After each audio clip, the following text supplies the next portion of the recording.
sunny and cold. It's Georgia, right? So we all navigate that. Well, good evening again. My name is Lynette Reed. I'm Vice President of Planning, Engagement, and Arts and Culture with the Atlanta Beltline. My current capacity, I've been in for 3 years, but I've been with the Beltline almost 15. So it's a pleasure to have everybody here to talk about, get some updates on Murphy Crossing, the redevelopment site, trail design, and a pilot project that we have that we're going to launch soon. Uh, that will connect to the Beltline. And so when you register, you may have noticed that, hold on one second. Right, so next slide, please. I'm doing that too. Okay, can you do it for? Yeah, thank you. All right. So you may have noticed if you're online and you register tonight that we asked you for some data about yourself, and just want to make sure that you know that we're only collecting that data to, one, identify who's in the room and who's missing when we're doing these meetings, right? So that's the objective of that, and to identify any disparity gaps, as well as improve our programming. So the information that we collect is not given out to anyone. That's for our purposes only. And the information that we do collect is confidential. Okay, next slide. So if you are, sorry. Okay, yes, ma'am. All right. So if you're online, it's a hybrid. So you are a part of our hybrid meeting. We have people in the live audience. So online, your line has been muted and you won't be able to share your video. And that's really to ensure for a pleasurable video webinar experience. However, a recording of tonight's meeting, the presentation materials, along with a Q&A report, which will be produced maybe a week later, all of that information will be available online for you at www.beltline.org/meetings. So you'll be able to get that information there. Next slide. And so before we jump into our agenda for tonight, I did a welcome, but we also have a welcome from our virtual space. Councilmember Jason Dozier and Councilmember Antonio Lewis are virtually online, and they're going to plug into us for a few moments and give us a greeting. I didn't know he wanted to go first.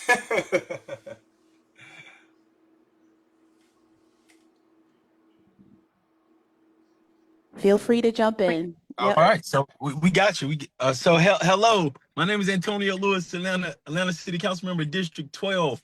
Good evening and welcome to the Beltline Update Meeting. I am extremely excited to be with you today.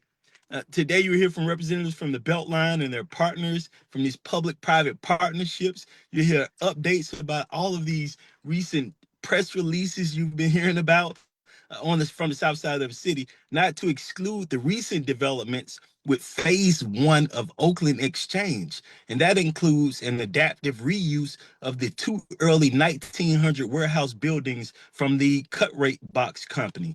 And that will be 126 loft apartments and 16,000 square feet of retail or creative commercial space. And so to see these intentional developments, on the south side is a dream come true for me, and to see the Beltline continue to build the district that we want to see as a community. 4 years ago, when I met with the Atlanta Beltline, I asked them to speed up the process on the south side. The plans today that they're rolling out, along with Pittsburgh Yards, where they put out an RFP, and the only RFPs that we accepted had large grocers in it. We actually received one back. It shows that the Atlanta Beltline listened, and we're 10 years ahead of schedule on the south side. So thank you for continuing this development, and thank you for staying on the south side. And if you live on the south side, on the southwest side of Atlanta, you should be happy about Beltline Rail now. You should be loud about Beltline Rail now, because the mayor, he's said his priority is for us. So I'm excited to be a champion for Beltline Rail on the southwest side of the city. Thank you again.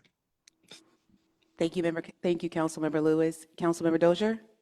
Hello, y'all. Councilmember Jason Dozier, representing District 4 in Atlanta City Council. I want to echo what was shared by my colleague, Councilmember Antonio Lewis. Welcome to tonight's meeting. I know y'all have a packed agenda, so I'm not going to belabor the point, but also know that we're not on camera and can't be seen right now, so which is a good thing because you can't see me fussing at my kids right now. But sorry I can't be there in person, but I'm really excited about all the changes and updates and advancements that are happening with the Beltline. I know a lot is happening very quickly. I know in the Army we say hurry up and wait, and then I know the community's been waiting for a long time. But here we are getting ready to deliver on a number of different projects that I think are going to be hugely impactful for Southwest Atlanta. And I'm glad that we get to talk about all these projects publicly. As Councilman Lewis said, him and I meet with the Beltline pretty regularly. And I hear a lot from the Beltline as a former Community Development Human Services Chair. And so I'm glad that we actually get to move the needle with the community engagement and have these conversations in a public way. So I'm going to shut up now. I've been talking too much. I know y'all got a packed agenda. There's going to be a lot of community questions, but thank y'all for taking time out of your busy schedules tonight to join this meeting. I know coming to a community meeting in the evening is tough. That's why I'm glad ABI fed y'all. Hopefully y'all will be gentle and kind to the Beltline staff now that y'all have full stomach. So anyways, I'll leave it at that. Thank y'all for inviting me and allowing me to be a part of this process.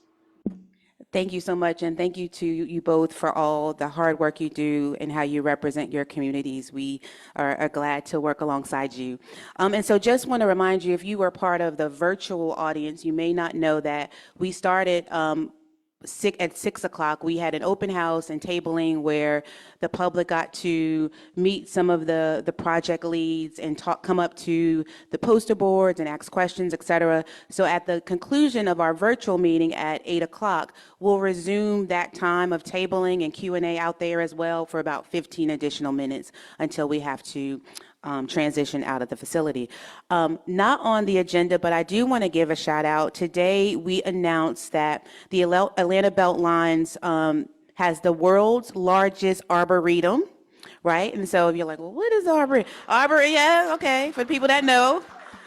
Before I started at the Beltline 15 years ago, I'm not gonna lie, I didn't know what arboretum was. So arboretum is the tree, the native tree. Some people call it a living museum of native plants that is cared for by a steward. And so we have about 12.4 miles around the Beltline. So we're really excited about that in partnership with Trees Atlanta.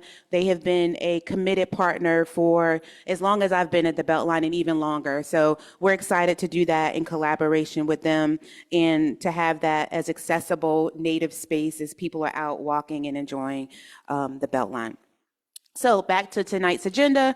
We've done our welcome. Tonight is kind of chock full, but we're trying to eliminate meeting fatigue. So we try to be strategic in how we presented some of the updates tonight. So we'll start with a Westside Trail segment 6, followed by the Oakland Murphy Exchange, the ATL Spoke, and then we'll do a Q&A. So we'll do a brief Q&A just on those, and then we'll transition back and we'll go into the Murphy redevelopment site updates.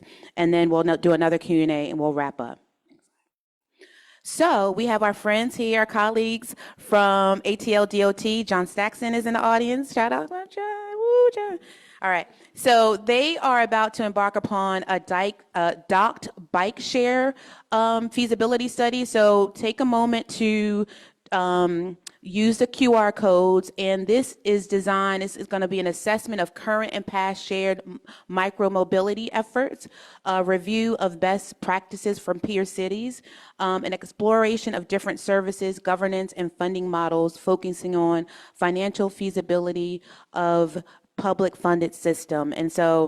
And also, so there's two different types of QR codes. One is a survey in general, and then one is where you like to see a bike share station.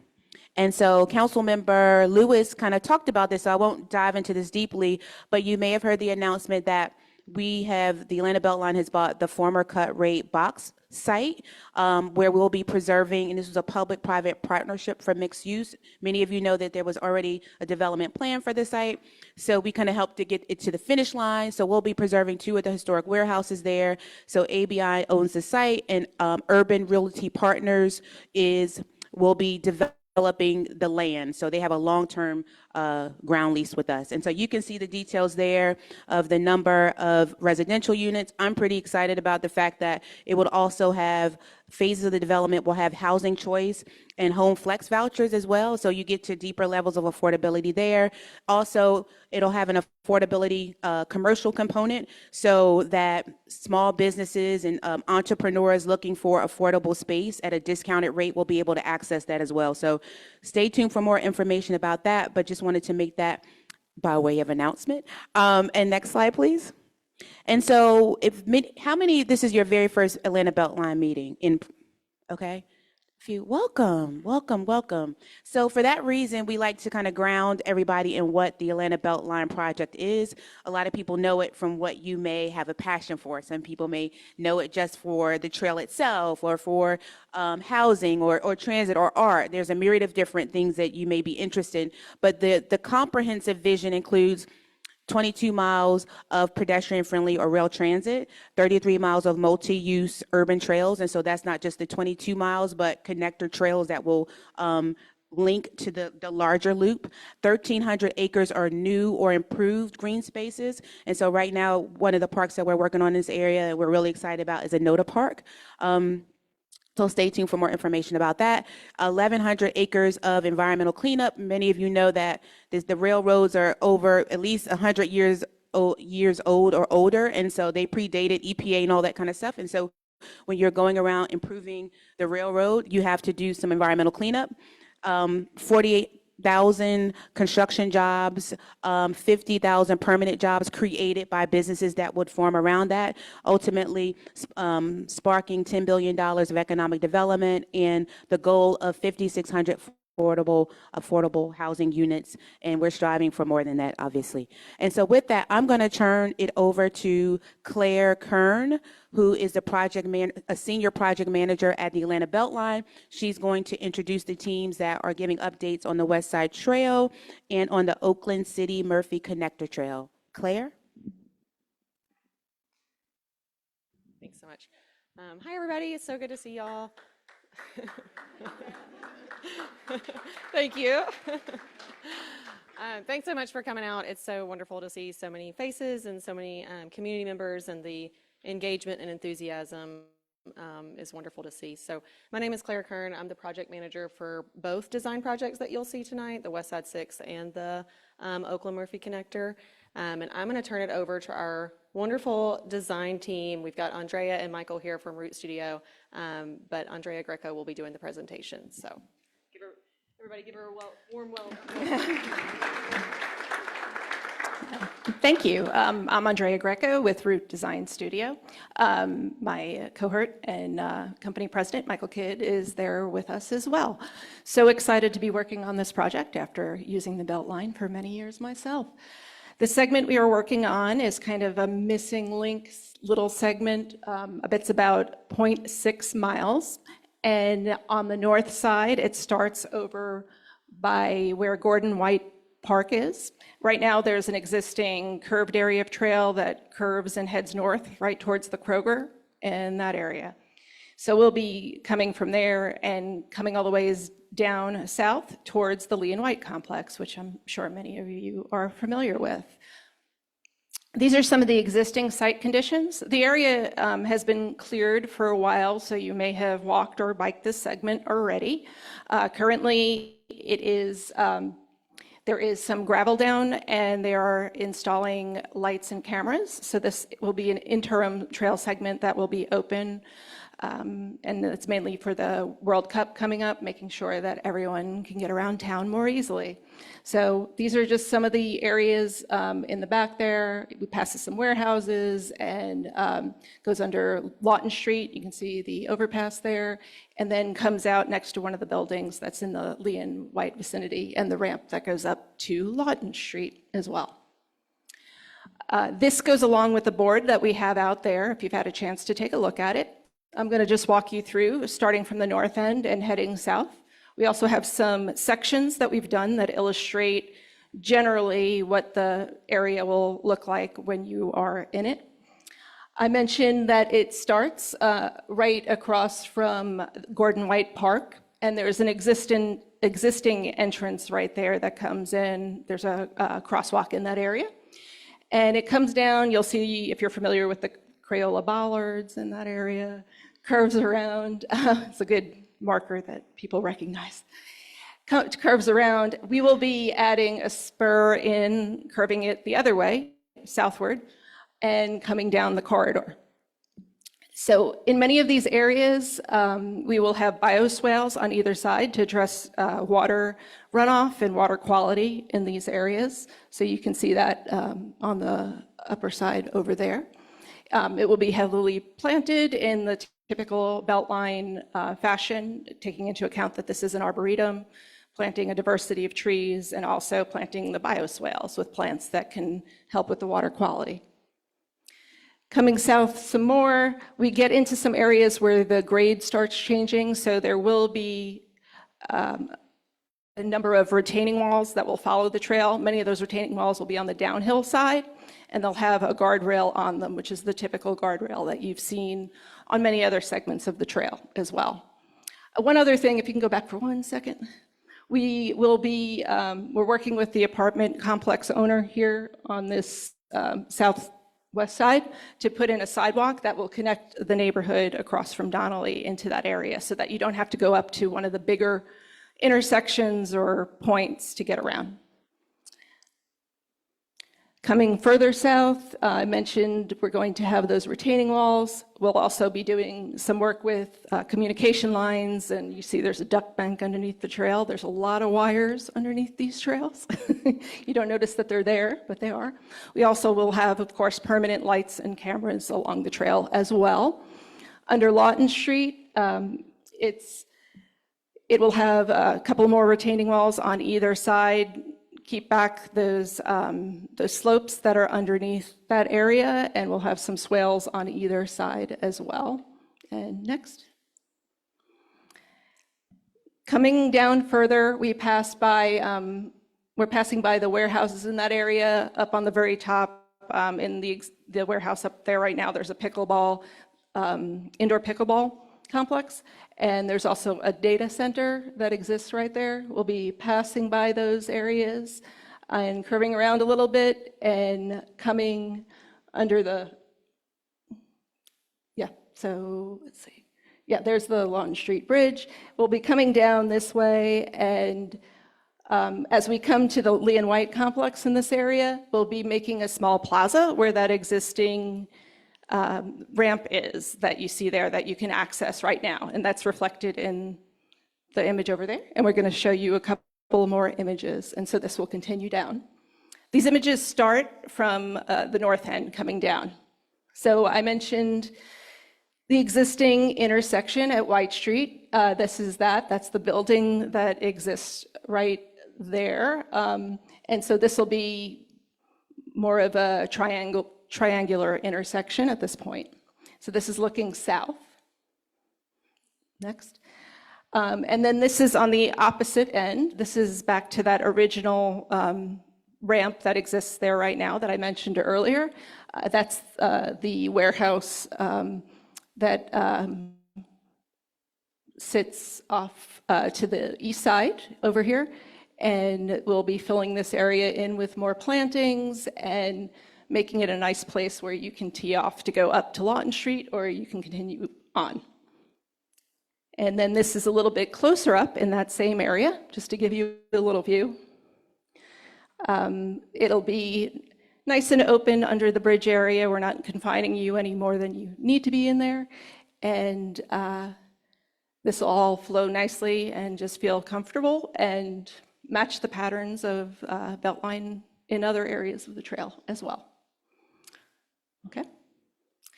And of course, when will it be done? So the schedule, we're currently working on the plan set that will be submitted to City of Atlanta for permitting.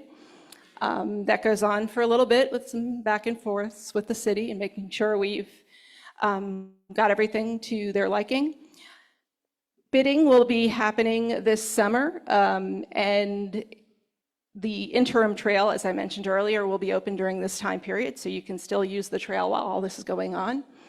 And there's also some real estate work going on associated with this, with easements that'll be going on in the meantime. That work has already started.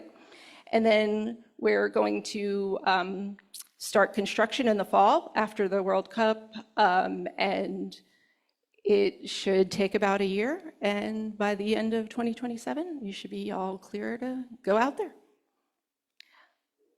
So, I don't know if they want to take questions. Yeah, we're gonna do questions Hold questions. We'll hold questions. Yeah. So I can introduce, or you want? Sure, yeah, and we'll have Carly come up. Thank you so much, Yeah. Andrea. That was an excellent presentation.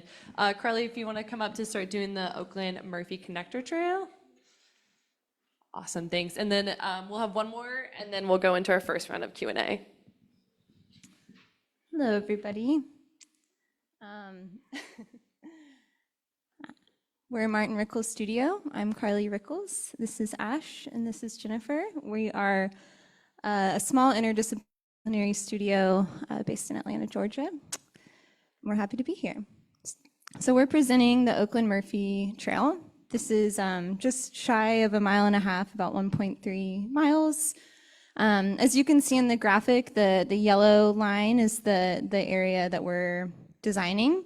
So we're going to be connecting from the Southwest Beltline Trail to Murphy Avenue, as well as Oakland City MARTA. And so I believe this is the first section of Beltline that will be directly connecting to MARTA, which we're very excited about. A little bit about our timeline. So right now we are getting to the end of our 60%, our schematic design deliverable. Over the summer, we will be getting through the 90% and 100% plan sets, and then hoping to begin construction in late 2026, if not early 27. So a little bit about our trail. Much like the rest of the Beltline, the connector trail will also be following the lines of the former rail. This was the West Point rail line. So with any project, especially this one, we want to really do our due diligence of studying the site. So this is just a slide to show you the kind of ecological analysis, the hydrology, the slope. This is a site with a lot of tree canopy, all things that we're taking into consideration and designing for this trail. So we're going to kind of talk through the design through a number of highlights. We've kind of framed it through how this trail, this spur will improve the public realm, improve ecological health, improve social health, mental health, and physical health. So first of all, we want to celebrate this connection to MARTA. It's huge. We did some quick math to see how far one could go on foot if they wanted to, and we found that with this connection, we'll be able to travel over 1,000 miles, not in a car, which would be a really fun thing to do in a day. Just go through all these, but all seriousness, it's amazing. So we're happy to be a part of that. Adding to that, this is a diagram showing you the increased walkability through this trail. So walkability, for those of you who aren't familiar, is defined as less than a 30-minute walk, so typically less than half a mile. So you're kind of seeing where our trail is and all of the 5-minute walks that could happen to get to us. So with this in mind, improving the public realm, our trail is going through about 6 different intersections, right? We're intersecting with street. So this is just a snippet of all of the different ways we're planning to cross safely. So for example, a big intersection down in the Southwest, Lee and Campbellton. We are designing for a protected intersection and removing slip lanes to also give people a place to be at that larger intersection. We're also adding in some connections on Division to access our trail if you live over in that direction, adding a safer crossing. We're looking into raised crossings and generally trying to shorten the distance that a pedestrian would have to travel to cross the street. Additionally, there are several places where we're finding moments of pause and extending outside the trail to have kind of plazas and playscapes. And we really wanted to emphasize in that we're designing for all ages and abilities. So we've highlighted 3 areas we're exploring, various plazas and playscapes, but you can expect these places to balance out sites of rest, gathering spaces, shade, access to nature, as well as nature play.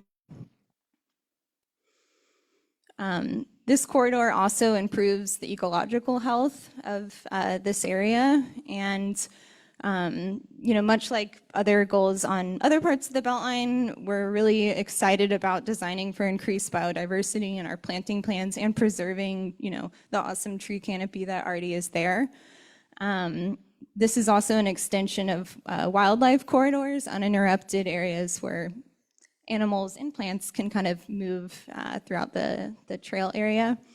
Non-native species management, green stormwater infrastructure, and with all these things that we're doing, it also will reduce erosion, so reducing the flow of sediment, et cetera, into our water systems.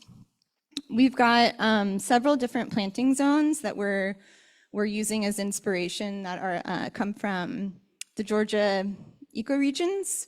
So you can kind of see A, B, C, D, E, and F. Those are where we're borrowing from the different established palettes throughout Georgia from the south up to where we are, thinking about, warming climate and wanting to have species that are going to sustain where we are and where we're going. So I won't list all of them out, but some of the ones we're excited about are pine oak woodlands, upland longleaf pine forests, cypress boggan forest, and pine flatwoods. And that's just a little bit about what we've got going on. Happy to answer any questions later. Thanks, y'all. Thanks so much, Carly, and your team. So now I'm going to have Joe Yakabuchi, our Vice President of Transit Innovation. He's making his first hybrid meeting debut today. He's going to talk to you about a new project in the area. Thanks, Joe. Thank you. Hey, everybody. Great to be here. I'm really excited to talk about a couple of things. It did say ATL Spoke, but I also want to give you an update, another exciting update that we are wrapping up our 3-year Beltline Transit Study. So we're finalizing this over the next couple of months, and the Beltline Transit Study gives us a vision to advance the concept to more of a profile for the 22-mile corridor. We'll be wrapping this up over the next few months, and just wanted to identify that there is a ton of information on the website, including recordings from 2 public meetings. So if you wanted to catch up on this, but this is our commitment to long-term vision of transit on the Beltline, and we're really excited to finalize this process. This will set the corridor up for future engineering phases and funding opportunities. So along with that, I wanted to talk about something that we're really excited about in the near term here that will be launching over the next couple of months. So in May, we're going to be launching our first new transit service through an autonomous pilot. So this is called ATL Spoke. It's a 12-month autonomous shuttle pilot that they'll be serving Southwest Atlanta here. And it's supported by a $1.75 million grant from the Georgia Transit Trust Fund. And ABI will pilot this and working with MARTA to basically connect MARTA stations to the Beltline. This is a great opportunity here to do something that we want to do long-term with connecting the current MARTA lines, but this is a near-term priority for us that we're able to launch this. So the route will run about every 12 to 15 minutes from about noon to 10 p.m. We're finalizing the details and the website is live. For those of you taking pictures, there's also some really nice high-quality postcards, but please do spread the news on this. The shuttle will be free, and the vehicle will be an autonomous vehicle, but we'll have attendants in every vehicle, so that's an important part of it. It's a pilot project, so we want to learn from this project here, but this has tremendous opportunity to potentially be expanded to further locations. During FIFA, the service will be extended to other hours too. And then just a little bit about the vehicle itself. This is the Carzon eGest shuttle, and it is a form factor, as you can see here. This is larger than what you see on the streets with Waymos. It could fit about 19 passengers, and it's really a public transit vehicle. It's exciting because this is a unique context. This is one of the first autonomous public transit vehicles to be launched in the US. Something we're working with our partners at Beep and Carzon in detail on, but we're really excited to get this. As I mentioned, just to finalize this, it's a pilot project. We're looking to gather valuable insight of how future projects could be launched or how we can improve upon this one. And then as a final note, the first portion of this will connect from the MARTA West End station to Lee and White on the Beltline. And but in the fall, to meet the fall semester, it will be extended north about another mile to AUC. So we'll kind of have two phases here. So really excited for this and what's to come. Awesome. Thanks, Joe. Love all the claps today. All right. Thanks, y'all. We made it to our first round of Q&A, so we have about until like 7:15 before we're going to get into some Murphy Crossing updates. So thanks, y'all, for holding your questions.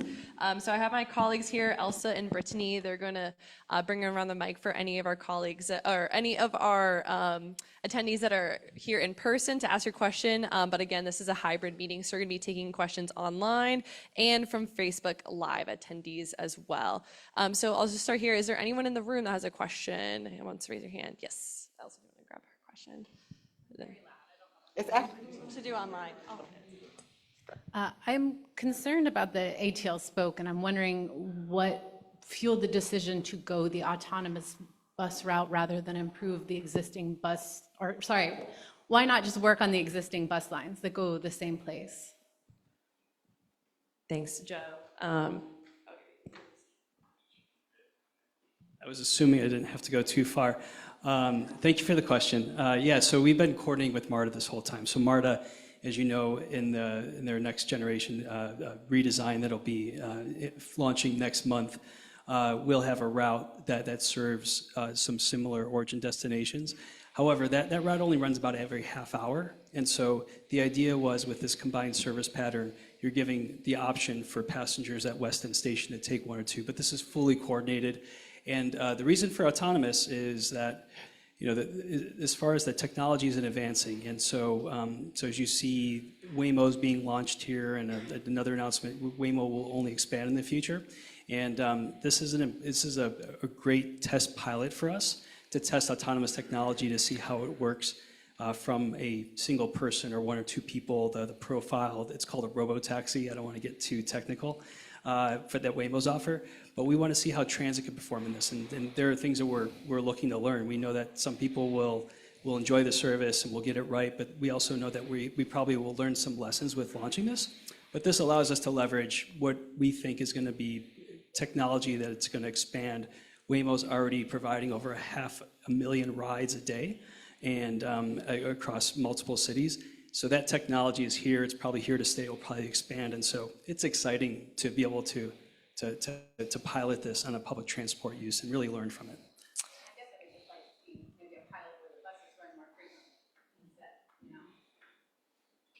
Sure, yeah, and just so we're on the same page, I just want to make sure. So this bus will run about every 12 to 15 minutes. So in full coordination with MARTA, we have a combined frequency where it will be fast. The idea is that MARTA has a bus service that will be part of the next gen that will serve the community well, but unfortunately the frequency is only every 30 minutes. So this will bolster the frequency along those major trip patterns. And so that's our intent too, is to provide something that has more frequency, because we know that more people will take it.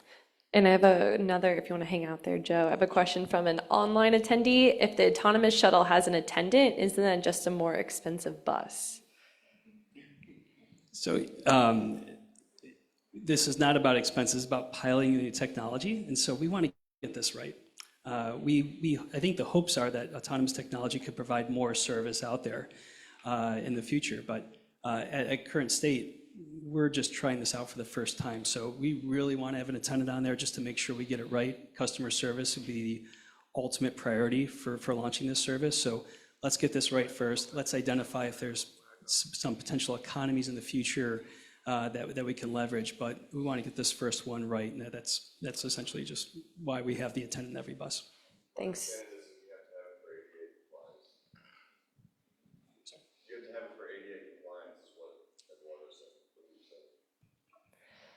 It will support ADA compliance as well, but the vehicles do have a ramp that, and again, we're learning at the same time, so I'm not sure what I said, but. Yeah, thanks, Joe. I have another one for you from an online attendee, then we'll go to in-person folks. What is the pass for light rail transit through segment 6? And let me know if you want me to go back to a slide. Through Westside Trail segment 6. Sorry, what was the question? What is the path for light rail transit through segment 6? So the Westside Trail. I don't have those details, but we can get back to you on that for sure. And all of our plans are online for the Beltline Transit Study, but we can address that question online. Thanks, Joe. And then we're gonna have our mic runner. If you can go here, thanks. Feel free to sit too, Joe. Yes, my question's also for Okay. Mr. Iacobucci. So given that we've heard a lot of confusing information from Mr. Higgs regarding different modes around the Beltline, and I don't know why you would want somebody to have to change modes if they're riding transit on the Beltline. My question is the Beltline still committed to 22 miles of light rail on the Beltline? That's exactly what the Beltline Transit Study is finalizing here, is a vision and alignment, doing advancing the design to about 10 or 15% design for that light rail. Do another in-person question. Let's go here. Thanks, Elsa. We've seen the plans for going underneath the bridge over by Murphy's Crossing, but given the amount of pedestrian traffic that's going to increase, what is the plan for protecting the pedestrians crossing that railroad track, especially in light of the amount of accidents and deaths that happen yearly? And I don't, yeah, that's not necessarily, Andrea, do you want to answer that and talk a little bit about our TAC? And the DRI. Ask if you could repeat the question. Yeah, I was just wondering about what is the plan to protect, especially with the increase of traffic and pedestrians above the railroad track, right over by Murphy's Crossing near the bike lane. What is the plan at those two entrances where the cars go by to protect pedestrians and prevent the accidents and the deaths that happen? Yeah, so two of the things that Sam alluded to, and a lot of it is to be determined, but some of the work, and I think you read ahead, and one of the highlights, it's okay, for Murphy Crossing development, we did complete a development of regional impact study. And so that was our transportation and traffic analysis, specifically focused to the redevelopment of the site, but we also, as part of that study, looked at surrounding intersections as part of the study and took into account, adjacent developments and things of that nature. So a lot of what we've heard is safety that came out during those meetings, but also a lot of what we've heard from the community as we've gone out and talked about the project. So we have done some analysis as part of that. We will be establishing the second part of that. So we've done that work. The second part, as to what Sam mentioned, is establishing a technical advisory committee. So folks such as John Saxon and folks from ATL DOT, GDOT, MARTA, et cetera, will be part of this technical advisory committee. There'll be a subset of that will be focused on transportation. And so some of those issues related to not only just the coordination for projects as we continue to redevelop the site, but also those safety concerns and things that can be addressed as part of the broader redevelopment in the area. Thank you, Andrea. And then we got a question back here. Yes. Oh, sorry.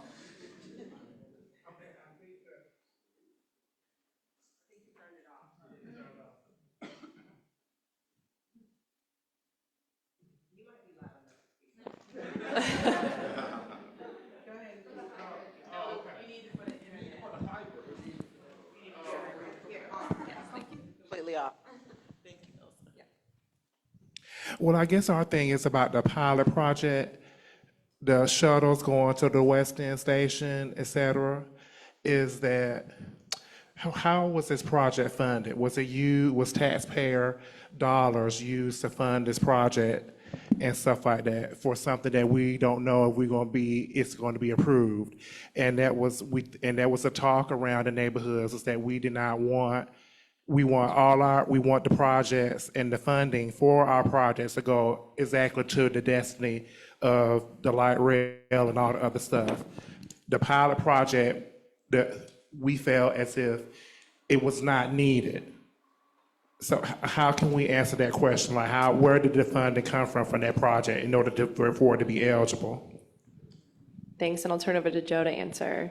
Sure, yeah. The ATL Spoke is funded by a $1.75 million Georgia Transit Trust Fund project. And the Beltline Transit Study was funded by a Federal Transit Administration grant, so two different funding sources, and still allows us to do two things. One, the Beltline Transit Study allows us to advance very technical design for a very robust project of about $3.5 billion is the estimate right now.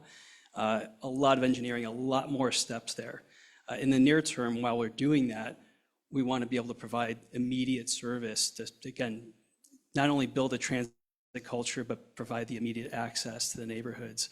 And we always have the two goals of moving people around the Beltline and getting people to the Beltline. So the two are mutually exclusive, could be done on parallel paths, and that was the reason why we went for both grant and fundings to be able to leverage those dollars to be able to provide not only money for the study, but also money for the immediate service. Thanks, Joe. And then Brittany, do you want to bring your mic? Hi, I also have a question about the autonomous shuttles. Could you tell us a little more about this company, Spoke? Because I guess I'm curious if like the end game is to like subcontract out this company forever if it's successful, or are they selling their vehicles to the city of Atlanta? Because I fear like a Tesla Hyperloop situation where we're kind of like beholden to a big tech company and our citizens really don't own what we pay for. So. It's a really good question because I am also fearful of a Tesla Hyperloop. So I'll start with that. So the company that we're working with is called Beep, and Beep kind of they work as like an aggregator, so sort of like an airline. So like when you buy a ticket on Delta, right? Delta doesn't build the planes, right? They don't build the airport, but they operate, right? And so it's a turnkey solution that's consumer friendly. In this niche industry of autonomous transit shuttles, which is a super niche industry, they provide a valuable role by partnering with vehicle manufacturers, with technology companies to ensure there's a turnkey solution. So for this pilot program, we went with them for that, in this circumstance, because we don't have to buy fleet. We don't have to invest in fleet. We're able to minimize our risk and pilot the service and see if it works. See how it works. Maybe it works in certain cases, maybe it doesn't work so well in other cases. We were just at Leap Plus White yesterday to discuss the service with the tenants at Leap Plus White to see when their workers are arriving, just to see what the potential gravity of employee commute could be over there, and making sure that we're matching the hours of service with the majority of commutes. I'm going a little bit off topic, so I'll bring it back. But that's the reason why we go with a company called Beep. Beep has about a dozen projects across the country that are similar. They are operating the largest autonomous transit corridor in Jacksonville right now. So they're kind of the leader in the game. That's why we went with them. But for all those reasons, we entered a 12-month agreement with that company. So nothing long-term, nothing to lock in the technology. And I think also, we also want to take advantage of any new technology that's available to us in the future. So that's why we have this discrete 12-month partnership with Beep. Thanks, Joe. So we have a couple of questions from the online crowd, and so we're going to take these last two, and then we're going to do a second Q&A. So if y'all don't mind holding your questions to the second Q&A, just so we can make sure we can get through our Murphy Crossing material as well. So Brittany, if you want to go over there, we have some trail questions. So will the spur trail connect across the railroad tracks at Lawton? Spur trail. The spur trail. The trail is continuous and will go underneath Lawton Street. And It will connect to the existing ramp that is currently usable in that area. So it will be underneath Lawton Street as it stands now. There will be another spur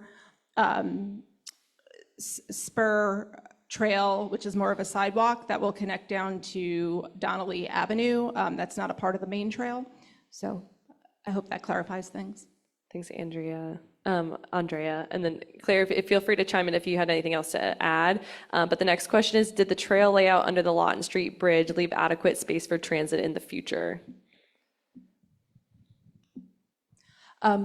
There will need to be some slight reconfiguration underneath that area. Right now, we are minimizing the impact for the trail at that location. There are some slopes that exist underneath there that we don't want to disturb at this time, but there will be room to work around to accommodate the rail line in the future.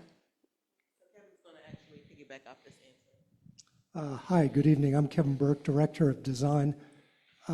The answer to the last part of the question is, right now there was only one rail line going under Lawton Street. It was single track.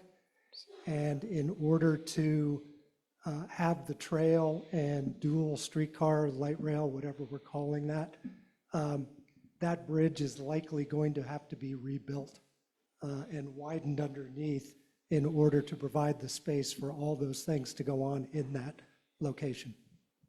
Thanks, Kevin, for adding that. And we saw hands over here. We'll come to y'all first when we get to that second Q&A. So thanks so much for your patience. I'll invite Andrea. She is a Senior Development Manager for the Atlanta Beltline. She's going to talk to you all about Murphy Crossing now.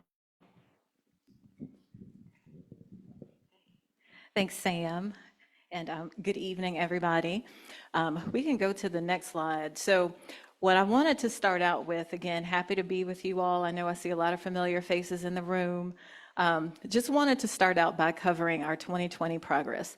So I alluded to one of the questions during our Q&A, one of our wonderful community friends, again, read ahead, but just wanted to talk about all the milestones and achievements that we accomplished last year.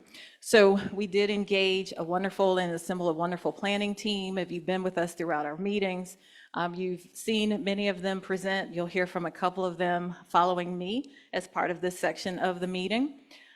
So as part of that work, and also through the community input that we've received, we developed a concept plan and an amended rezoning site plan. So a lot of work went into that.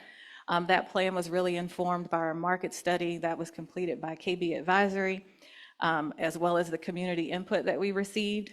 And so what I wanted to really highlight, in addition to all the community engagement that we have had and will continue to have throughout this process, is two things that are big milestones for the Murphy Crossing development. One is what I mentioned prior, is completion of our DRI process. And then two is completion of our rezoning application. So we have successfully rezoned the site from light industrial to an IMIX. And so we do have the site fully entitled, which is a huge milestone for this project. And a lot of work you'll begin to see as Sam comes back later on to talk about next steps is what's kind of coming in the next few months. So just wanted to make note of that. Ryan and Kim will kind of talk through a little bit more of the site planning work and the engineering work that's happening, but wanted to at least let you know what's all that's been done last year, but just know much, much more is coming this year and in years to come. So stay with us, please. Next slide. So I don't have to tell you, with 20 acres, we're not going to develop this all at one time. So we've come up with a proposed development strategy to really phase out the project. And so what the entitlement process has done is cleared us for starting to look at what a phase one would be. And so through our site planning work, you'll see a couple of images here. So our phase one will really look at some vertical improvements as well as some horizontal improvements. So we'll do some demolition on most of the site. We'll have some adaptive reuse as well as stormwater park. So in the kind of, I don't know how it appears on the screen, but that middle graphic that says structure retention, that's really some kind of giving you a sense of what will be demolished on site and the structures that we're looking to retain as part of our adaptive reuse. So the kind of orangish, reddish color are those structures that are planned for demolition. And then what you see in green are those buildings that are planned for reuse. Then shifting to the graphic on the right, and what we've called our Mardi Gras themed colors, is what's in phase one. So you'll see the purple in our adaptive reuse, and that purple denotes kind of that brick egg building, kind of that curved building that you see if you're walking along the trail, and then adaptive reuse of the archives building, so the warehouse portion of that building. Then we'll also have some sidewalk and road improvements, and then I mentioned the stormwater and open space park. Then in phase two, just to talk through these at a high level, what's in blue in the lower right corner or lower left corner of the site, so that southwest corner, that's near Warner and Sylvan. We're looking to develop so bringing in some residential. So let me take a step back. In phase one, in the archives and egg building, we'll look to have some office, some retail uses as part of that. So we'll have about 50,000 square feet of tenanted office space, some retail that include food and beverage, and then some community space and some pop-up retail in phase one. So then kind of building out in phase 1B and 2 is when we start to bring in our residential. We'll do some additional on-site improvements. Phase 3, we'll look to build out, that's kind of in that reddish, light red color. We'll look to build out the remainder of the Beltline frontage with some additional retail as some mixed-use building and parking structures. Then in phase 4, in green in the center, we're looking to do an adaptive reuse of the farmers market structure. So that will remain on site. And then phase 5 we'll do, which is that kind of light orange or light yellow, a high density multifamily and structured parking. So there'll definitely be more to come as we work through all of the phasing. So this won't be the last time that you see or hear from us. I will note just at full build out, we'll have about 625 residential units and about 82,000 square feet of commercial, 103,000 square feet of light industrial, and about 70,000 square feet of retail. So Ryan Snodgrass with Perkins & Will is going to come and talk through the site plan. Thank you. Again, my name is Ryan Snodgrass, Senior Urban Designer with Perkins & Will. I am the planning consultant for this project. Been at this for about almost a year now, has it been, Andrea? Coming up, and it's been quite an exciting project to look at and really explore the site. Andrea, of course, gave you a sneak peek. She gave you some of my fun facts, so, but some of those may be repeated. I wanted to put up this rendering because we have been in the process for quite a while. We have had the opportunity to work with some artists to give us their impression of the direction of our land plan and the framework that we're setting up and the block densities that we're looking at. And so we really start to see this, and I hope we can now provide that vision of this community, this friendly neighborhood, family community within Oakland City, as well as abutting our other neighborhoods of Adair Park and Capitol View. So we see this as a gathering place, really bringing the energy off of the Beltline. If you zoom into our rendering, we try to make it look like the lantern parade happening there. So just that engaging activity. Andrea talked a little bit about the programming, and in a minute we're going to go to the 2D plan where we can talk a little more in detail about how that all works out. But before we do this is a good image to be on because I know there's been some concern or questions about the building heights and what that means for us. We have, through our site analysis, we've taken a deep dive not only into the historical nature of the site and its history and the heritage and what it means to the neighborhood and through the generations of uses that the state has applied here, but also looking at our current conditions as such as the large transit corridor there to the screen left. And then we have in this foreground here in the green, as you know, the development's going with townhouses right now. And so we kind of see the height transect from that heavy corridor with our larger buildings there against that, and you see us starting to kind of fall down into the neighborhood. That's following our density and our way of blending into the fabric of the existing neighborhood. So if we go to the next slide, I know I'm limited on time, and I'm sure some of this will come up in Q&A, and I'll be at the boards afterwards. I wanted to talk a little bit about just the arrangement of our site in this 2D plan. As I'm talking, you can see in the purple box there, we've broken out the land use by block. I'm not going to go into that detail right now, but as Andrea mentioned, we're looking at around 625 units. That's a range of units on site, everything from studios, 1-bedrooms, 2-bedroom, multifamily type units. You obviously saw some of our larger multifamily blocks that would be elevator served, but we're also looking at smaller infill type, not infill, but smaller missing middle type buildings that could be walk-up flats. So providing us a range of opportunity for price range and home ownership there. And then of course, we're also looking at some townhouses, more traditional on this, on the product type, but as well as some that could have a little fun with and the opportunity to adapt into some of the existing structures. But that's all our design intent and the potential that we're putting out there and sharing for the developers that will then come in the next phase of this project and take that task on. As you see within Block 1, that is really our Main Street buildings there. And that's really the heart of our Main Street that we're creating. Right now, Bigland is stubbed out. It's kind of fenced in right now, and it doesn't go anywhere. It went into the old farmers market site, right? That was the original kind of framework. So we really see extending Bigland, actually I guess my mouse doesn't show up on there. Bigland becomes our big north-south corridor there through the neighborhood, where we have some smaller multifamily buildings there next to Block 4 and 5.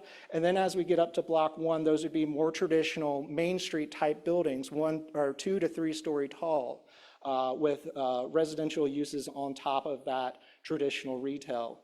More into the site in the center, Blocks 4 and 5, is our adaptive reuse of the farmers market building. That's what we refer to as the project team as the enclosed shed building. By this zoning category of IMIX, I'm sure you're familiar by now, we are required to have a certain amount of light industrial. I wouldn't be scared by that, and I hope you are not, because that's a range of things. That can be anything from veterinarian clinic to a barber shop, all the way to some maker spaces. So there's a range of opportunity there. In fact, our neighbors in West End, the Lee and White development, that's also IMIX. So the uses you see there are also applicable here within the buildings that you see identified in the kind of the purplish gray color. So by code, we have to have about 120,000 square feet of that use on site, which is what we're accommodating. And then the remainder of that, up to 256,000, can be general commercial office uses, essentially anything but residential there. I'm looking at you, Sam, in case of my timing. I'll kind of go through these a little quicker, but talking about just our circulation on site. All of our new streets will meet the Beltline overlay zoning, it is Thursday evening, which requires 10-foot minimum sidewalk. With that, of course, we have the Beltline, and there's a myriad of opportunity to have access to that. Please, as we mentioned in Block 6, Andrea talked about the stormwater park. Trust me, there's going to be more than one little entry into that stormwater park. The opportunity's there. This is a high-level framework before we even get into the landscape architecture and understanding how to make that appropriate. And then we also have the nice little connector trail that's just to the south of the archives building there between us and Trees Atlanta. So that's in your bottom right-hand corner. That will be coming off of Aileen right there, hitting into the development, and then we can connect easily to the spur trail that was mentioned earlier tonight. We go to the next slide. How is circulation going to happen? As we mentioned, the opportunity for that light industrial use. There may be some need for box trucks on site and so forth. And of course, that's going to occur with FedEx and all that good stuff. So what is our primary circulation? We see that in the green. As I mentioned, that's our Bigland Street. Secondary to that, and what we would like to see as kind of more limited access internal to that is the parallel street there to the left. However, between that, we have nice opportunity for loading zones, bays, and any type of vehicle that needs a standing purpose, we have opportunity for that. And one thing I failed to mention earlier in the land plan on that blocks 5 and 6, we are looking at dissecting that enclosed shed building. The site, we've done a lot of research and multiple site walks with engineering consultants on these structures, and we're looking to preserve. And this one, do adaptive reuse of 3 of them, 2 of which will be in the phase 1 as mentioned, but we're looking to look at having a little fun with them and celebrating the history of this site and integrating it into this for generations to come. So with that, we're good. All right, next I'm going to pass it over to my colleague Ken over here. Do you mind staying and maybe flipping them? That might go. Oh, you can? Awesome. Kenneth Wood, hope everybody's doing amazing presentations tonight. So I'm the CEO of a company called PEC, so we're specializing here in the civil engineering part of this. Also, we did the surveying as well as the arborist work on this, and so I'll be able to walk you guys through kind of where we are, what we've been doing, and then kind of what we're doing to kind of protect downstream neighbors as well as the site. I think you'll find some of the facts that we're doing on the engineering pretty interesting on it.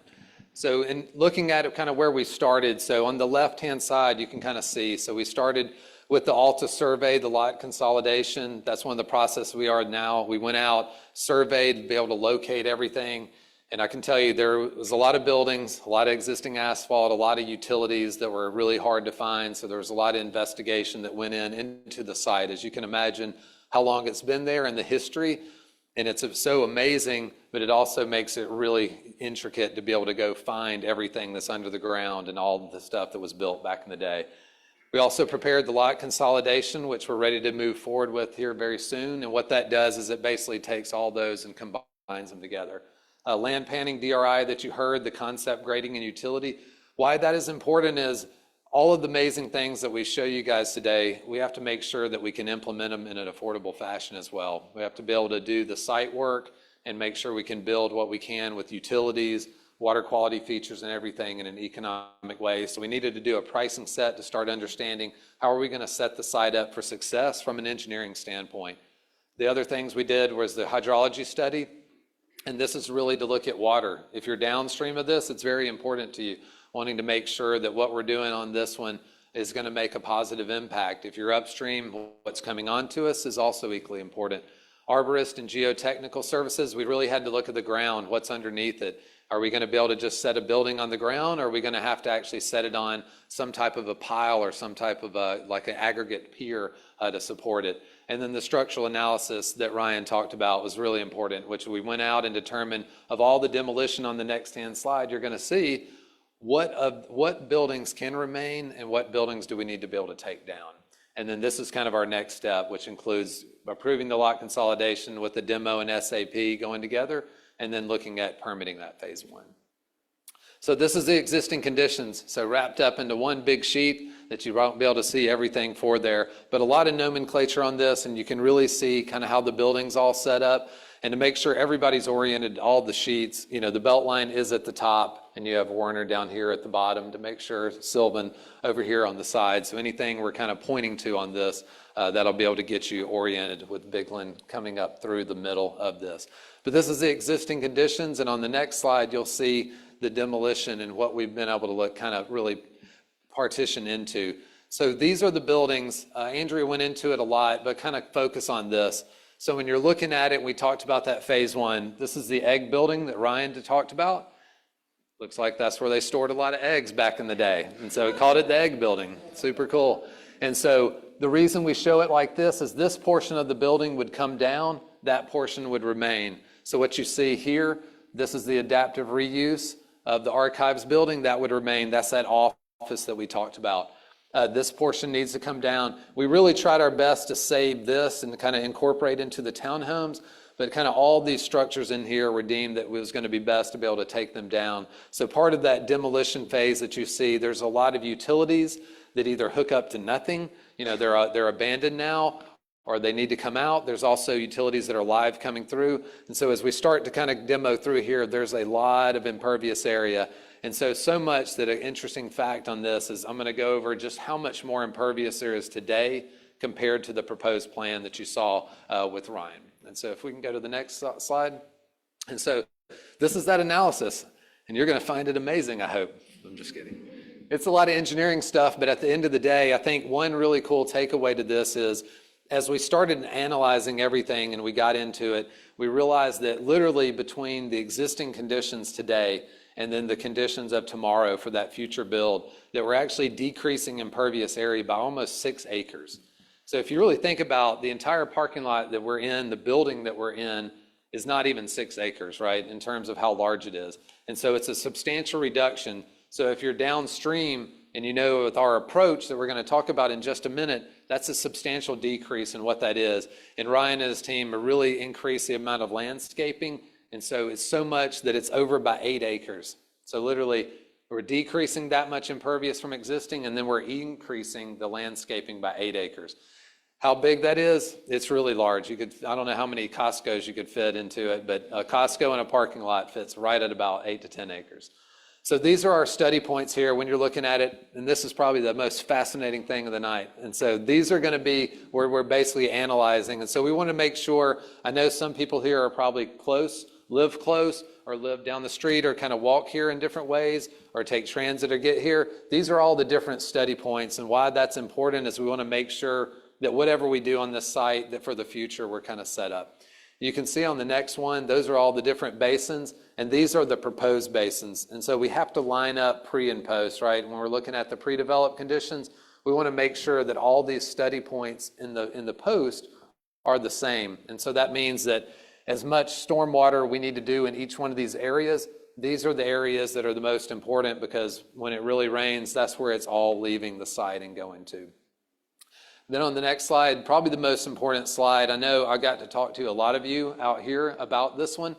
And so this really shows how it sets up. Again, you have Bigland that comes through.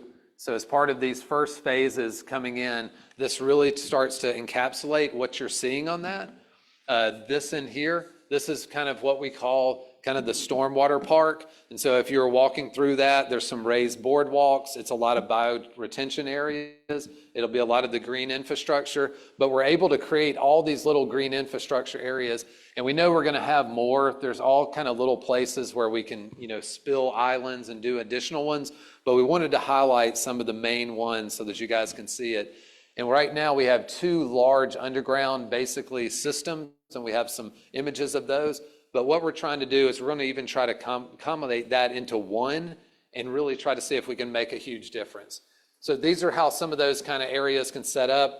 You have different parks, how the bioretention area is set up, how to make it part of the living environment for the pedestrian area and scales. And if you go to the last slide that we have, it really kind of shows you how that structural work. And so this can literally be under, whether it's green space or whether it's roads, kind of anywhere. These are basically kind of like a concrete vault that will get set up.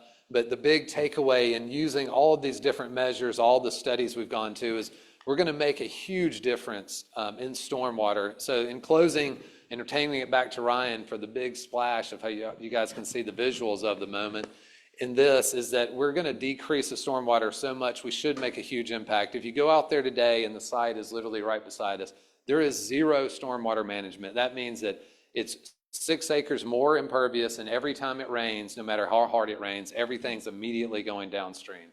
And so we're going to be doing water quality, runoff reduction, channel protection, and detention in the newest age fashion in cooperation with the Beltline.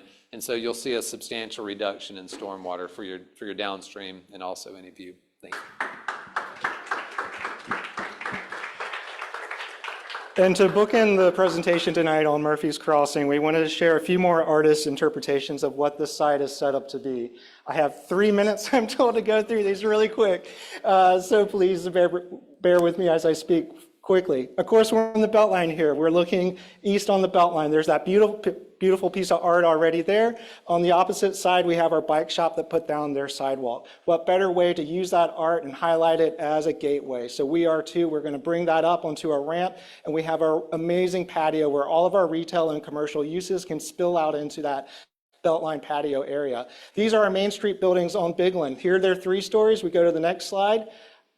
There are 2 stories on the far end, right down here. Why is that? We're utilizing the grade. We've done a lot of research on this and trying to do best practices. And so by utilizing that grade, we can create a great pedestrian feel on the internal street of Bigland, and then really utilize and maximize views and eyes on the Beltline on that side.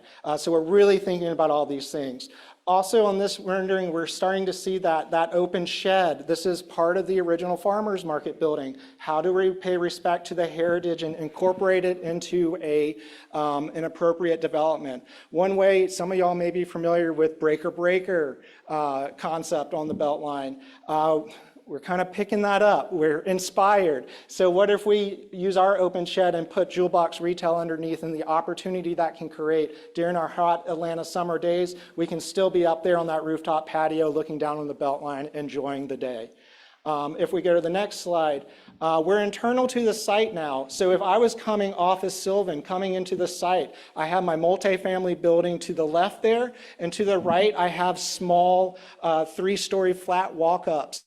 I'm looking at the enclosed shed building, the one that has all the gables. And this is what I mean by utilizing and doing adaptive reuse with these buildings. Our architects can have a lot of fun and get creative with them. We're looking at carving through this, where we expose the scaffolding, we do clear story windows.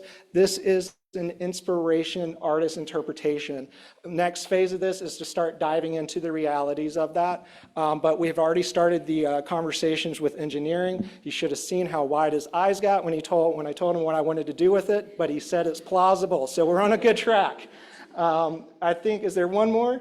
Yeah, now we're down in the stormwater park. I'm probably up on time. But this is the egg building there to the left.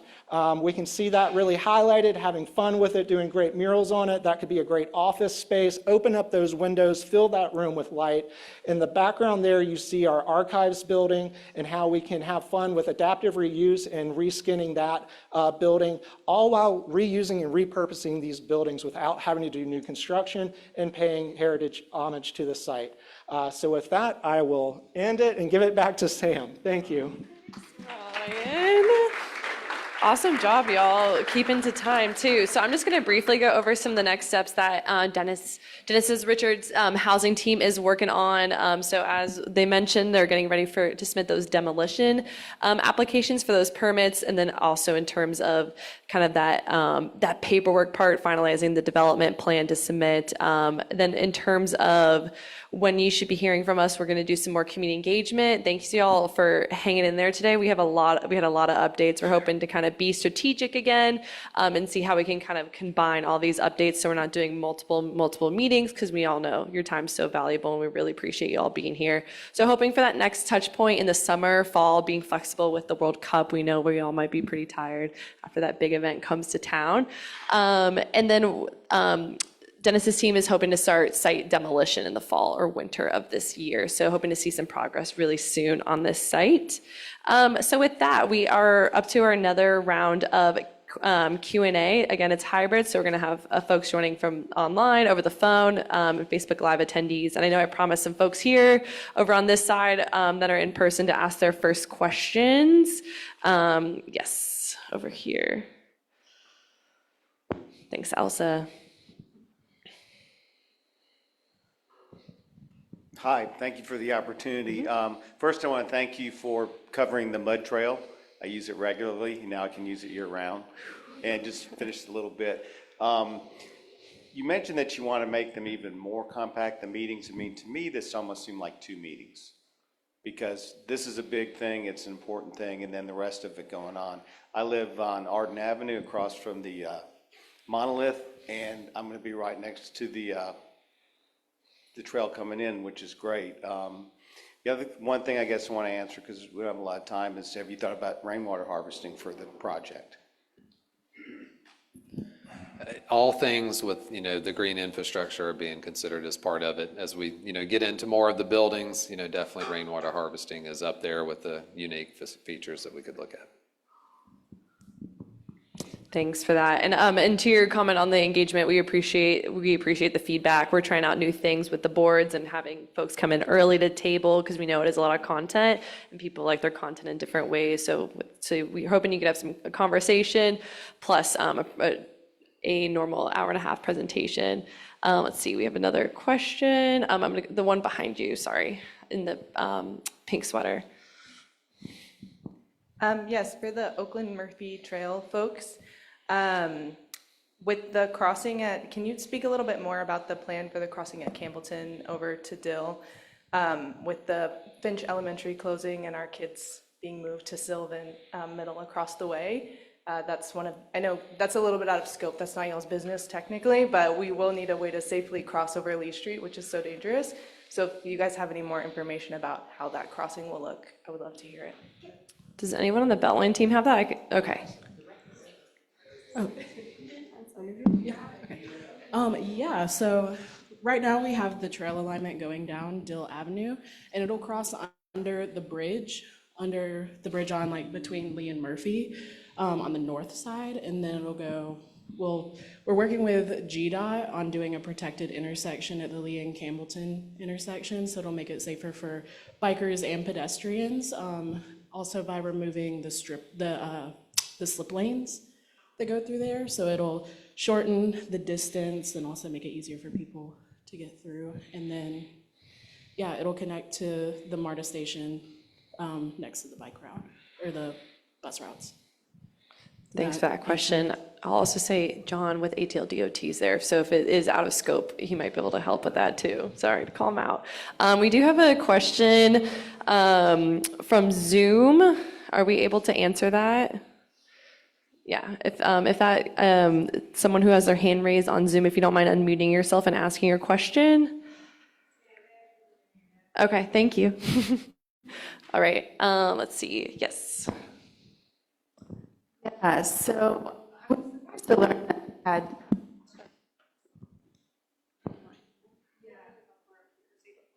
Okay, is that better? Okay. Yeah. Yeah, so I should have known this, but my responsibility, but I was surprised to learn that we had 2 data centers so close in proximity in this area. And they are in Lee and White, and I think you classified them as like IMAX. And compared that type of leasing to what would be coming over to the Murphy Development Project. So my question is, are there any provisions or regulations that have been put in place to assure that we don't have additional data centers coming into these new developments along the Beltline? Yes, Lynette will answer that. Sure. Great question. So the data centers are typically zoned I1. Not IMIX. So IMIX, so they wouldn't fall into that category, but Councilmember Dozier introduced legislation recently to prohibit them in general in the Beltline overlay. So, and generally the overlay goes a half mile on either side of the Beltline. So you wouldn't have anything close proximity. Now, if you're beyond that, then yes. But no, we're not looking for any data centers, and no harm to data centers. However, they don't go away, right? So I get what you're saying. Did that answer your question? Okay. Thanks, Lynette. I'll also mention that we've been working with KB Advisory, and they put together a market study too to kind of show some of the programming that would work in this area and what would be marketable. And they haven't said anything about a data center. Yeah, no, that's not the plan. Okay, we got anybody else? If you want to get back there, I just want to make sure. Yeah. Hello, I live off Campbellton Road, District 11, MPUR. We have a long way to go in our development. I'm really excited about what's going on over there, but it's going to be a little ways off. So we're really excited about what's happening on this side of Campbellton Road. And so my question is it's really a challenge and a question about connectivity of all this work coming on the BRT to what's happening on the other side of Campbellton Road, and specifically if anybody knows how close the new trail is connected to Oakland Exchange, is it connected to Murphy Crossing, like how will people be able to access that? Because it's gonna be a while before we see anything developed on the BRT. Thank you. Can you answer that? Did you get that question, or do you want to repeat anything? I only got part of it. Was it Campbellton BRT pedestrian bike facilities? Is that the question? No, it's about connectivity of all of what's, the trail that was announced, the trail that was also talked about on Oakland and Murphy, how that connects to, how close is it to Oakland Exchange, because what's happening in Hamilton on that side is going to take a while to develop. So I'm just curious to know how people can access that. Yeah, I could speak to the Campbellton BRT piece. I mean, that I think is scheduled to start construction in 28, 29 timeframe, right? So, and it's going to take a couple of years for that piece, which will provide the connectivity, I think, associated with this project of getting you across Lee and Murphy, right? Okay, so we'll answer this segment of the question. I can speak to the Oakland Exchange part. Yes, there will be a connection to the Beltline from the Oakland Exchange development, so if that answers your question. Thanks, y'all. Thanks for the tag teaming there. We have a couple of virtual questions that I want to make sure we get to. This one is for Ryan. Can the parking structures be repurposed in the future when cars become less relevant? That is a great question and something that a lot of developers are looking at and municipalities are as well. Sometimes it's actually in the zoning code to require that. At this point in time, we are not to that stage yet. We just completed our entitlement. We're looking at the densities that can be achieved on the block. And then the next step will be for Beltline to send out RFQs to start selecting developers and how that will occur. At that time is when that conversation would occur. Thank you, Ryan. A quick one, has demo started already? No, we shared those next steps. We're hoping for fall, winter for demo on the Murphy Crossing site. Other question is a small grocery store such as Trader Joe's being considered for the retail portion? Andrew, did you want to answer that? I know we haven't really gotten KB Advisory. They've done a market study and they've talked about different smaller scale grocery stores. Yeah, understanding that there is a need and a desire for fresh food in this area, something that we're more looking into at our 356 University Pittsburgh Yards development. We are looking to bring, not specifically a Trader Joe's, but clearly we'll work through our development, but our market study does call out where we'll have some fresh food and opportunity in the farmer's market for those types of spaces where we can have vendors sell fresh foods. The footprint of a Trader Joe's, I'm not sure, Ken, you might know what that is, a footprint for a Trader Joe's. I do. And so just from looking at it, obviously the programming is not totally set, but I know Ryan and I could say that several of the buildings that are in the program have the width and the depth that you could fit a smaller, more boutique grocery store.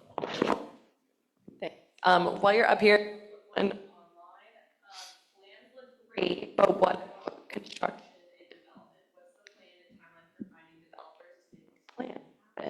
It's a great question. So it really speaks to the phasing. And so just really focus more on phase one. We'll be looking to do focused on the office portion and the archives and the egg building, and then bringing online a developer partner for the phase 1B, which was in the blue with that for sale development. So timeline of the remaining portion, we'll kind of work through. It is driven a lot by the market for sure as we bring out those future phases, but that's at least what's kind of coming and how we're looking to partner with our developers. Awesome. Thanks, Andrea. So we're going to take a break on some of our virtual questions because we can always do a Q&A report after with those. So we're going to focus on those in person. So yes, your question. Quick question, wondering, I saw on the renderings from Murphy Crossing that there's 2 parking decks. How many parking spaces are they going to include? Yeah, if you pull that up. I don't think I itemized it on the slide, but the slide shows the overall parking that the site is providing. We can definitely get you the itemized of what that is. So right now, yeah, we're just over 1,700 spaces, broken down as you see there. 925 for the residential, and the remainder 786 for the non-residential. I can get you the numbers for each. I just don't have it off the top of my head. Apologies. It's some folks in the back who've never answered. Hey, how you doing? My name is Christopher Welch. I'm based out of the Pittsburgh community. I think pushing for a lot of youth engagement, and I don't really care nothing about how you be in our youth for things like white. People call it get broken because you don't have nothing for the youth. Between this project, Perfect Crossing, in Pittsburgh. I don't hear nothing with youth. Never mind. Sorry, it was breaking up so bad. Rashida, do you want to take this one? Rashida leads our youth engagement, but that's a great question. So, you back, so I need to over. I think because there's so many in the same general area, they're all starting to bounce off of each other right now. Got it. So your question is, what type of youth initiatives are going to be involved or programming within these different developments?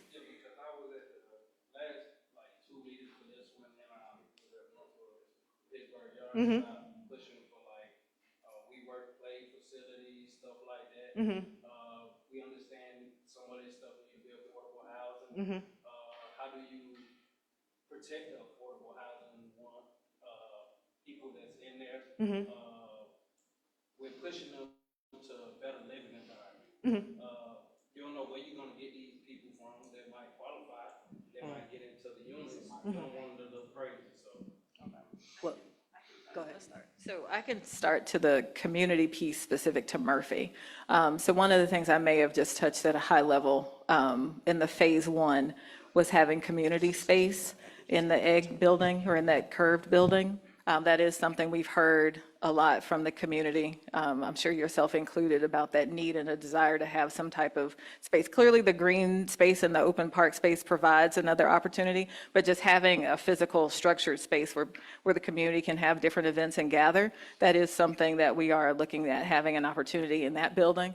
I don't know, specific to Pittsburgh Yards, Dennis, is there anything to mention? So I was going to say, currently we're in the procurement phase, so we can't really share a lot of details at this moment, but please note during that process, we heard from the community, most of them were actually 50-50, and I'm going to tell you why. The legacy residents actually want us to make sure that you all of the community are utilizing your actual parks that you have currently. They don't want to recreate parks. They want to show face to parks so that the city of Atlanta can start reinvesting into those parks. Now, when it comes to our developments, we were working with people, so we do have still the same stormwater parks, green spaces, all of that. But once we're out of procurement for 356 University Avenue, we'll be able to give you more information, but we are on track with what you're looking for. I'll tell you that. Thanks, Rashida. And we got one back here, Brittany. Good evening. My name is Shane. I live in the West End community. My question is on the Murphy Crossing project. I thought early on in previous renderings or announcements that there was a MARTA stop or potential for a MARTA location as far as getting access from public transit to Murphy Crossing. Is that still in the works? Thanks. Question. Sure, yeah, I'm sorry, would you mind repeating the question real quick? My question is, on the renderings that were provided tonight, I remember in earlier announcements, not tonight, but it seemed like there was going to be a MARTA stop at the Murphy Crossing development. Is that still, and I guess in the works, is my question. So yeah, it is part of the Beltline transit study. We identified 4 different infill stations where the Beltline will cross MARTA right of way, and on the southeast side or southwest side here, it's at Murphy Crossing where it crosses. So we identified the potential for infill stations at 4 locations. The others are Armour, Krog, and Boone. Thank you, Joseph Boone. Sorry. There's literally too many streets in Atlanta named after people here. So I mix them up, conflate them. So those 4 were identified as transfer locations. So as we're designing and expanding transit on Beltline, that we ensure that we can have a transfer at those stations here. So that's how they're included into there. They have also been included. Those 4 have been discussed over decades. Primarily because when the MARTA system was built out, the Beltline was still a freight right-of-way. So, of course, MARTA didn't put stops right on top of a freight right-of-way. So there is a gap there that could be filled by future infill stations that would both serve those MARTA lines, but also transfer to Beltline transit. Thanks, Joe. We are at time. I know we have two questions that they've been raising their hands for a while, and we're going to do 15 minutes of tabling after as well. So Brittany, if you want to have Brian. Yes, I was going to talk about right quick the affordability piece, and we know we got the TAD discussions going on between all the entities and stuff. We just don't want to. We just want to make sure we don't get displaced. Like, you know, I'm not, and it's not about me, but I'm a working class person, and I worked hard to stay here in the city. And I think most of us, you know, we not scared of development, but how can we make sure that we're protected as we move forward with projects like this? And then we got we got businesses closing on the Beltline. You know what I'm saying? Big boxes closing on the Beltline. You know, and things like that. How can we ensure that sustainability piece? Thank you. Thanks. That's a great question, Brian. Do you want to talk about some of the affordability elements?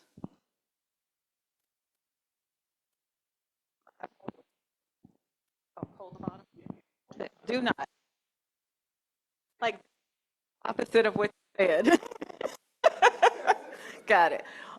From an affordability specific to Murphy, I will say, understood and granted, that is one of the goals, clearly, of the Beltline. We are in the process to determine what levels would be for the housing that I mentioned specifically. But as we get through to determine like what those levels are, working with our developer partners, we absolutely will make those considerations for housing on the site. The second piece, and I think it was mentioned early on with Oakland Exchange, that is an opportunity that is on and currently under construction to bring some affordable housing. I think we slide exact levels off the top of my head, but that is an opportunity to bring some affordable housing to this area.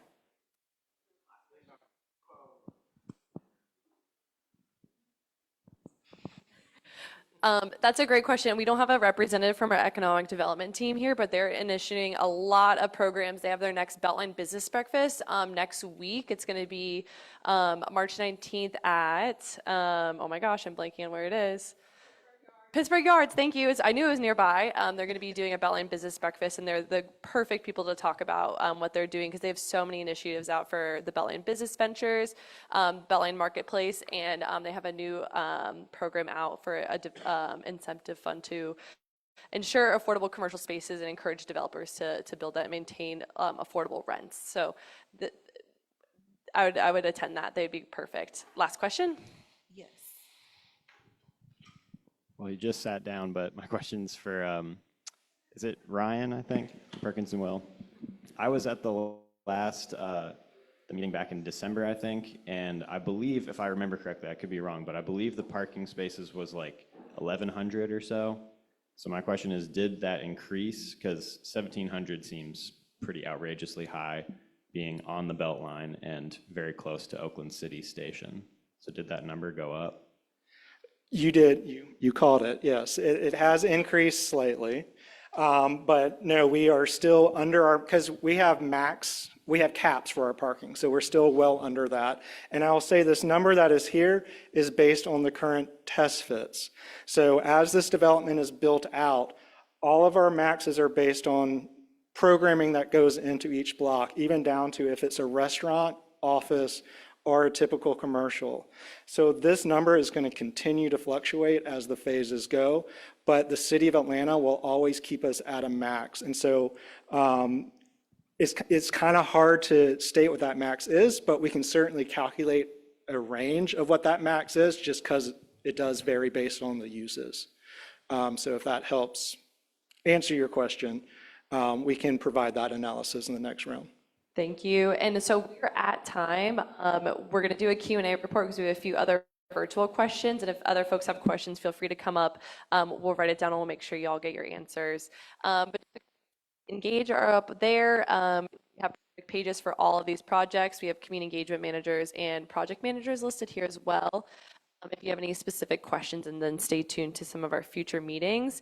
If y'all have been to a lot of Beltline meetings before, you might have noticed we didn't do any polls. We have a new process. So to make it a little bit easier, save some time, we have a short feedback survey. So if y'all wouldn't mind filling that out, we have a QR code up here. If you don't scanning. Virtual attendees, you should get a link in the chat, and you'll also be getting a follow-up email as well with this. We would love to hear your feedback. But with that, we'll be tabling for another 15 minutes. So if our project teams want to go out to their boards, if folks have any final questions to ask, we'll need to get wrapped up soon. But if folks didn't get their questions asked and they want it to be on the Q&A report, please come up to me and we'll make sure it gets